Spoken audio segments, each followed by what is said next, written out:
आज minority communities के प्रति अपनी संवेदना जता रहे हैं। सर, कुछ हफ्ते पहले देश में विभिन्न जगहों में लोगों ने ईद की शुभकामनाएं एक दूसरे को दी, और क्या आपको पता है कहां इनकी डबल इंजन की सरकार ने लोगों को रास्ते पे ईद का नमाज भी पढ़ने नहीं दिया। और ये बात करेंगे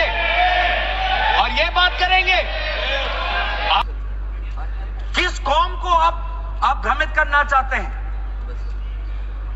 बार बार उस कौम को जिसने भारत की स्वतंत्रता की लड़ाई लड़ी है, उस कौम को जिसने 1857 में उन्होंने मंगल पांडे के साथ उन्होंने अपनी शहादत दी। आप उस कौम पर आप दाग लगाना चाहते हैं जिसमें लगभग 2 लाख उलेमा शहीद हुए। आप उस कौम पर दाग लगाना चाहते हैं जिन्होंने भारत छोड़ो आंदोलन में हमारा साथ दिया। आप उस कौम पर आप दाग लगाना चाहते हैं जिन्होंने 6 अप्रैल 1930 में दांडी मार्च का सपोर्ट किया। आप उस कौम पर आप दाग लगाना चाहते हैं जिन्होंने 1926 में ब्रिटिश के डिवाइड एंड रूल को खंडन किया। आप उस कौम पर आप दाग लगाना चाहते हैं जिन्होंने मौलाना हुसैन अहमद मदानी ने 1924 में कंप्लीट इंडिपेंडेंस की मांग की।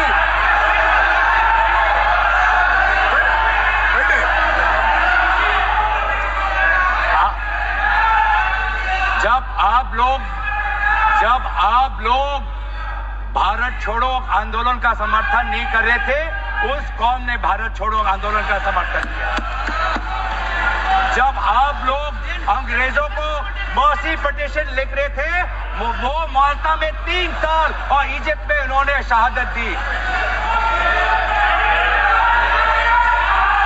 आप किस कौम पर दाग लगाना चाहते हो जिन्होंने 1924 में जिन्ना के 2 नेशन की थियरी को पूरी तरीके से नकारा? आप उस कौम पर लगा रहे हो।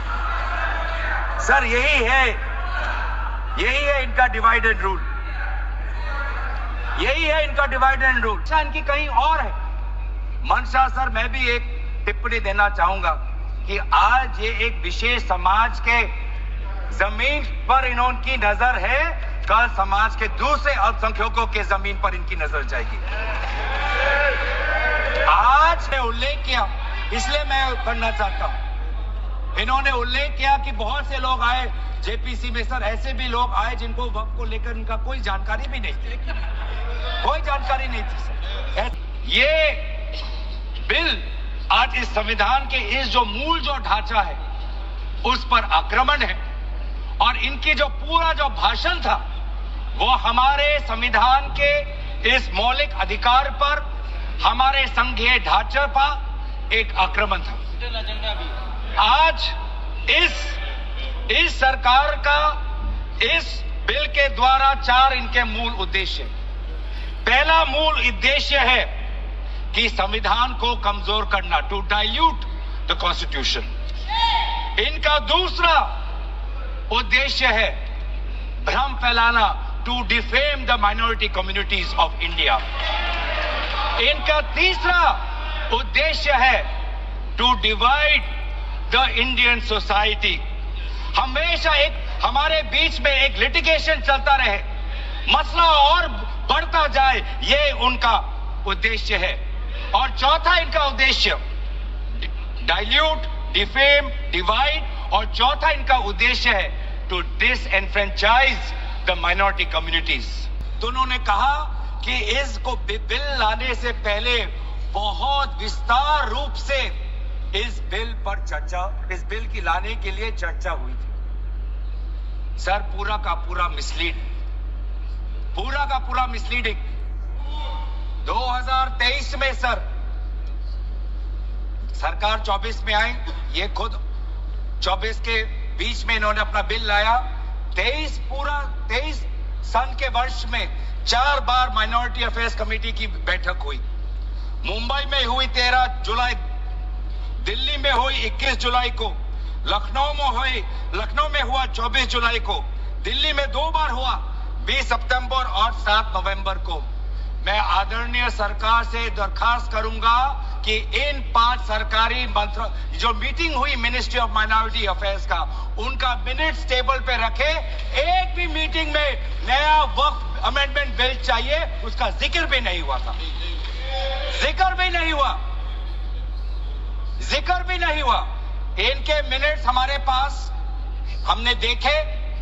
जितने भी बार ministry of minority affairs meeting हुई, सब में वापसी पोर्टल को लेकर और विचार विमर्श हुआ था, लेकिन एक भी मीटिंग के माइन्यूट्स में एक भी स्टेटमेंट नहीं है कि हमें एक नया वक्फ अमेंडमेंट बिल चाहिए।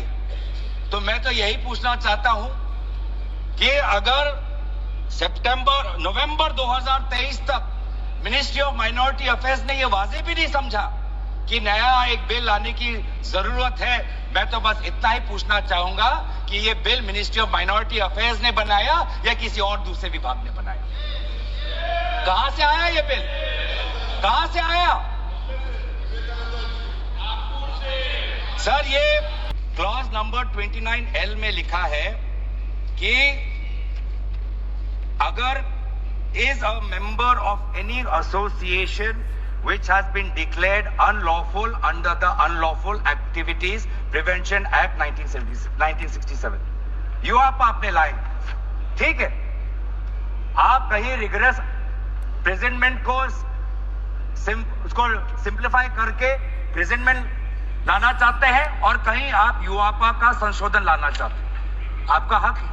आप बस हमें इतना बताएं कि और कौन से स्टेट बोर्ड या और कौन से धार्मिक बोर्ड में आपने ये यूआपा का प्रोविजन आप लाने वाले हैं, या सिर्फ ये इसी बिल में? इसी में ये कहते हैं कि सबका इन्होंने राय सुना, लेकिन आपको भी पता है विपक्ष के द्वारा एक भी संशोधन को इन्होंने स्वीकार नहीं किया। ये किस प्रकार का? हमने भी बहुत से जेपीसी देखे हैं सर, ऐसा जेपीसी नहीं देखा जहां पर क्लॉज बाय क्लॉज डिस्कशन भी नहीं हुआ सर। ये बात करते हैं कि ये संविधान के पक्ष में है। किस प्रकार से ये संविधान के विरोध में है सर, मैं बताना चाहूंगा। आर्टिकल इसका जो क्लॉज 3RA है और 3R1 है। इसका 3RA क्या है सर? 3RA ये कहता है any person showing or demonstrating that he is practising Islam. देखिए सर, आज देश में अल्पसंख्यकों की ऐसी दशा हो गई कि आज सरकार को अपना धर्म का सर्टिफिकेट देना पड़ेगा। कितने दुख की बात है कि भारत नहीं है, क्या बात कर रहे हो, हिंदू थोड़ी है। भारत एक सनातन धर्म का एक देश, 7000 पुराना, उससे भी पुराना ये देश, जिसमें हर धर्म और हर संस्कृति, हर परंपरा को हम सम्मान करते हैं। आज सरकार को ये हमें सर्टिफिकेट देना पड़ेगा कि हम किस धर्म को हम विश्वास रखते हैं। क्या ये दूसरे धर्मों से इस प्रकार का सर्टिफिकेट मांगेंगे कि आपका 5 साल हुआ या नहीं हुआ? ये सिर्फ इसी बिल में क्यों? ये संविधान के विरोध में नहीं है, ये आर्टिकल 26 के विरोध में नहीं है। सी में ये कहते हैं कि 2 महिला को हम ये इंक्लूजन कर रहे हैं। ये पहले भी था।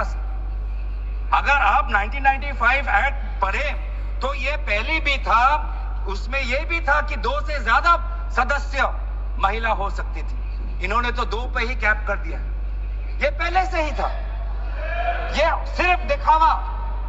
और इनका 3R4 में जो ये विशेष रूप से विडो, डिवोर्स वुमन और ऑर्फन की बात करते हैं, ये पहले भी था सर। ये पहले भी जो 3R है जिसमें वेलफेयर की उल्लेख है, उस वेलफेयर एंड अदर पर्पसेस में window, divorce woman and orphan पहले से ही उसमें समा जाता है।